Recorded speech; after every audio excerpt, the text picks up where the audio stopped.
ಎಲ್ರಿಗೂ ನಮಸ್ಕಾರ.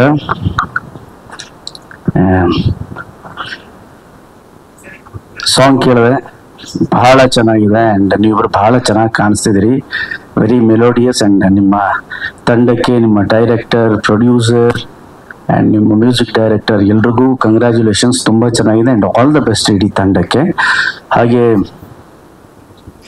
ಪ್ರಶ್ನೆ, ಇದು ಹಾಡು ಕೇಳ್ತಿದಂಗೆ ಅನ್ಕೊಂಡೆ ಇದು ಕೇಳ್ಬೇಕಲ್ಲ ಒಂದ್ಸಲಿ ಅಂತ. ಇದು ನಾನು ಪ್ರಾಮಾಣಿಕವಾಗಿ ನಾನಿದ್ರೂ ಇದು ಕೇಳುವಂತಹ ಪ್ರಶ್ನೆನೆ. ನಮ್ಮಿಂದ ಅಲ್ಲ ಭಾಷೆ, ಭಾಷೆಯಿಂದ ನಾವು. ಭಾಷೆ ಉಳಿದರಷ್ಟೇ ನಾವು. ಭಾಷೆನೇ ಇಲ್ಲ ಅಂದ್ರೆ ನಾವು ಏನ್ ಮಾಡಕ್ಕಾಗುತ್ತೆ? ಸೊ ಸಾವಿರಾರು ವರ್ಷಗಳ ಎಷ್ಟು ನಮ್ಮ ಇತಿಹಾಸ ಇದೆ ನಮ್ಮ ಭಾಷೆಗೆ, ಅದರಿಂದ ನಾವು ಅಷ್ಟೇ. ನಮ್ಮಿಂದ ಭಾಷೆ ಇಲ್ಲ. ನಮ್ಮಂಥವ್ರು ಸಾವಿರಾರು ಜನ ಬಂದು ಹೋಗ್ತಾರೆ, ಉಳಿಯೋದು ಭಾಷೆ ಒಂದೇ. ಭಾಷೆನ ಬೆಳೆಸ್ತೀವಿ ಅನ್ನೋದಿದೆಯಲ್ಲ, ಅಲ್ಲ. ಇರೋ ಭಾಷೆಯನ್ನ ಉಳಿಸಿದ್ರೆ ಅದೇ ಧನ್ಯ ನಾವು. ಸೊ ಹಾಗಾಗಿ ನಿರ್ಮಾಪಕರು ಹೇಳಿದ್ರು ಕನ್ಸಿಡ್ರೇಷನ್ ಮಾಡ್ತೀವಿ ಅಂತ. ಪಟ್ಟಂತ ಹೇಳ್ಬಿಡ್ಬೇಕಾಯ್ತು, ಕನ್ಸಿಡ್ರೇಷನ್ ಏನಿಲ್ಲ, ಚೇಂಜ್ ಮಾಡ್ತೀವಿ ಅಂತ. ಭಾಷೆ ಮೊದಲು. ಅಂಡ್ ನಿಮ್ಮೆಲ್ರಿಗೂ ಆಲ್ ದ ಬೆಸ್ಟ್ ಸರ್. ನನಗೆ ಬಹಳ ಇಷ್ಟ ಆಯ್ತು ಸಾಂಗ್, ದ ವೇ ಕ್ಯಾಪ್ಚರ್ ಮಾಡಿರೋದು ಅದೆಲ್ಲ. ಅಂಡ್ ಟೈಟ್ಲೇ ಡಿಫ್ರೆಂಟ್ ಅನ್ಸ್ತು ನನಗೆ, ನಿದ್ರಾದೇವಿ ನೆಕ್ಸ್ಟ್ ಡೋರ್ ಅಂತ. ನನಗೇನು ಸ್ವಲ್ಪ ಡಿಫ್ರೆಂಟ್ ಕಾನ್ಸೆಪ್ಟ್ ಇಟ್ಕೊಂಡು ಮಾಡಿದ್ದಾರೆ ಈ ಸಿನಿಮಾನ ಅನ್ನಿಸ್ತಾ ಇದೆ. ಒಂದು ನಿರ್ಮಾಪಕ ಆಗಿರ್ಲಿ, ನಿರ್ದೇಶಕ ಆಗಿರ್ಲಿ, ಸಿನಿಮಾ ಅಲ್ಲಿ ಮಾಡಿರುವಂತಹ ನಟ ನಟಿಯರು ಯಾರೇ ಆಗಿರ್ಲಿ, ಸಿನಿಮಾ ದೊಡ್ಡ ಹಿಟ್ ಆದ್ರೆ ನಿದ್ರೆ ಬರುತ್ತೆ. ಇಲ್ಲ ನಿದ್ರಾದೇವಿ ನೆಕ್ಸ್ಟ್ ಡೋರ್. ಸೊ ಆಡಿಯನ್ಸು ಅಷ್ಟೇ, ನಿಮ್ಮ ಪಿಕ್ಚರ್ ಅನ್ನ ನೋಡಿ ನಿಮ್ಗೆ ಶಬಾಷ್ ಅಂತ ಹೇಳಿ ನಿಮ್ಗೆ ಒಳ್ಳೆ ನಿದ್ರೆ ಬರೋ ತರ ಆಗ್ಲಿ, ನೆಮ್ಮದಿ ಸಿಗ್ಲಿ. ನಿದ್ರೆ ಬರೋದೇ ನೆಮ್ಮದಿಯಿಂದ, ಸುಖದಿಂದ ಅಲ್ಲ.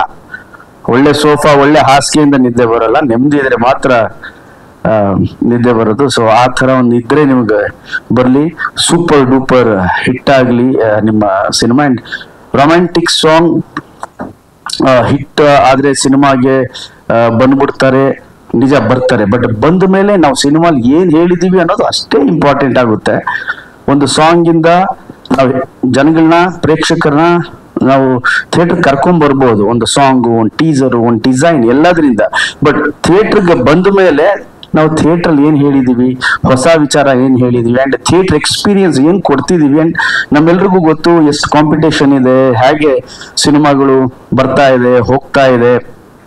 ಅದೆಲ್ಲದನ್ನ ಮೀರಿ ಸಿನಿಮಾ ಒಂದು ಒಳ್ಳೆ ಎಕ್ಸ್ಪೀರಿಯನ್ಸ್ ಕೊಟ್ರೆ ಖಂಡಿತವಾಗ್ಲೂ ಜನ ಬಂದು ನೋಡ್ತಾರೆ. ನನಗೆ ಗೊತ್ತಿರೋ ಹಾಗೆ ರಂಗನಾಥ್ ಸರ್ ಮತ್ತೆ ವಾಸು ಸರ್ ಇದ್ದಾರೆ, ಹಿರಿಯ ಪತ್ರಕರ್ತರು, ಸುಮಾರು ಸ್ನೇಹಿತರೆಲ್ಲ ಇದ್ದಾರೆ. ನನ್ಗೆ ಗೊತ್ತಿರೋ ಹಾಗೆ ನಮ್ಮ ಕನ್ನಡದಲ್ಲಿ ಸಿನಿಮಾ ಚೆನ್ನಾಗಿದ್ರೆ ನಮ್ಮಲ್ಲಿ ಬರುವಂತಹ ಕಲೆಕ್ಷನ್ ಎಲ್ಲೂ ಬರಲ್ಲ. ಅಷ್ಟು ಒಳ್ಳೆ ಕಲೆಕ್ಷನ್ ಬರುತ್ತೆ. ಬಟ್ ಸಿನಿಮಾ ಚೆನ್ನಾಗಿ ಮಾಡಿರ್ಬೇಕು, ಹೊಸ ಎಕ್ಸ್ಪೀರಿಯನ್ಸ್ ಇರಬೇಕು.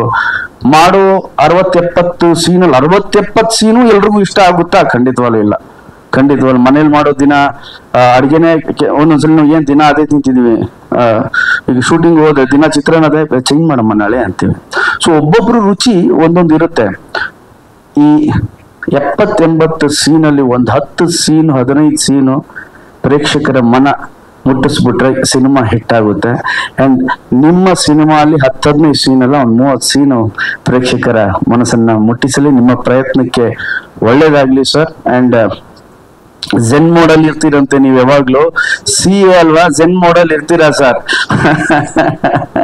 ಸೊ ಆ ಝೆನ್ ಮೋಡಲ್ ಏರಿ ಒಳ್ಳೇದಾಗ್ಲಿ ಸರ್ ನಿಮ್ಗೆ. ಅಂಡ್ ನಮ್ಮ ಪ್ರವೀಣ್ ಶೆಟ್ರು ಅವರ ಮಗ ಆಕ್ಟ್ ಮಾಡಿದಾರೆ, ತುಂಬಾ ಚೆನ್ನಾಗಿ ಕಾಣಿಸ್ತಿದ್ದೀರಾ ನೀವು. ಅಂಡ್ ಅವ್ರ ವಾಯ್ಸು ಅಷ್ಟೇ ಬಹಳ, ಇವ್ರ ಕೈಲಿ ಹಾಡ್ಸಿ.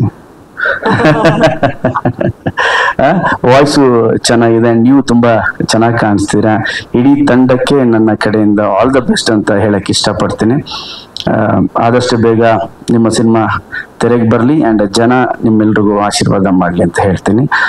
ನಾನು ಬರೋದಕ್ಕೆ ಕಾರಣ ಒಂದು ರಂಗನಾಥ್ ಸರ್ ಮತ್ತೆ ಶೆಟ್ರು. ನಾನು ಪಬ್ಲಿಸಿಟಿ ಎಲ್ಲಾದ್ರೂ ಹೋಗ್ಬೇಕು ಅಂದ್ರೇನೆ ಜಾಸ್ತಿ ಹೋಗಲ್ಲ. ನಾನು ನನ್ನ ಪಿಕ್ಚರ್ ಇದಾಗ್ಲೂ ಹೇಳ್ತೀನಿ, ನೀವೇ ರಿಲೀಸ್ ಮಾಡ್ಕೊಳ್ಳಿ. ನನ್ನ ನನ್ನ ತಲೆಯಲ್ಲಿ ಯಾವಾಗ್ಲೂ ಏನು ಅಂದ್ರೆ ಎಷ್ಟು ಬೇಕೋ ಅಷ್ಟೇ ಪಬ್ಲಿಸಿಟಿ ಮಾಡಬೇಕು. ಸಿನಿಮಾದ ಎಕ್ಸ್ಪೀರಿಯನ್ಸ್ ಆಡಿಯನ್ಸ್ ಥಿಯೇಟರ್ ಅಲ್ಲಿ ನೋಡ್ಬೇಕು. ನಮ್ಮ ಮಾತು ಕಮ್ಮಿ ಇರಬೇಕು, ಪರದೆಯ ಮಾತು ಹೆಚ್ಚಿರ್ಬೇಕು. ಅವಾಗ ಬಹಳ ಚೆನ್ನಾಗಿರುತ್ತೆ ಸಿನಿಮಾ ಅನ್ನೋದು ನನ್ನ ಭಾವನೆ ಅಷ್ಟೇ ಸರ್. ಓಕೆ, ನಿಮ್ಮೆಲ್ರಿಗೂ all the best, all the best sir, all the best.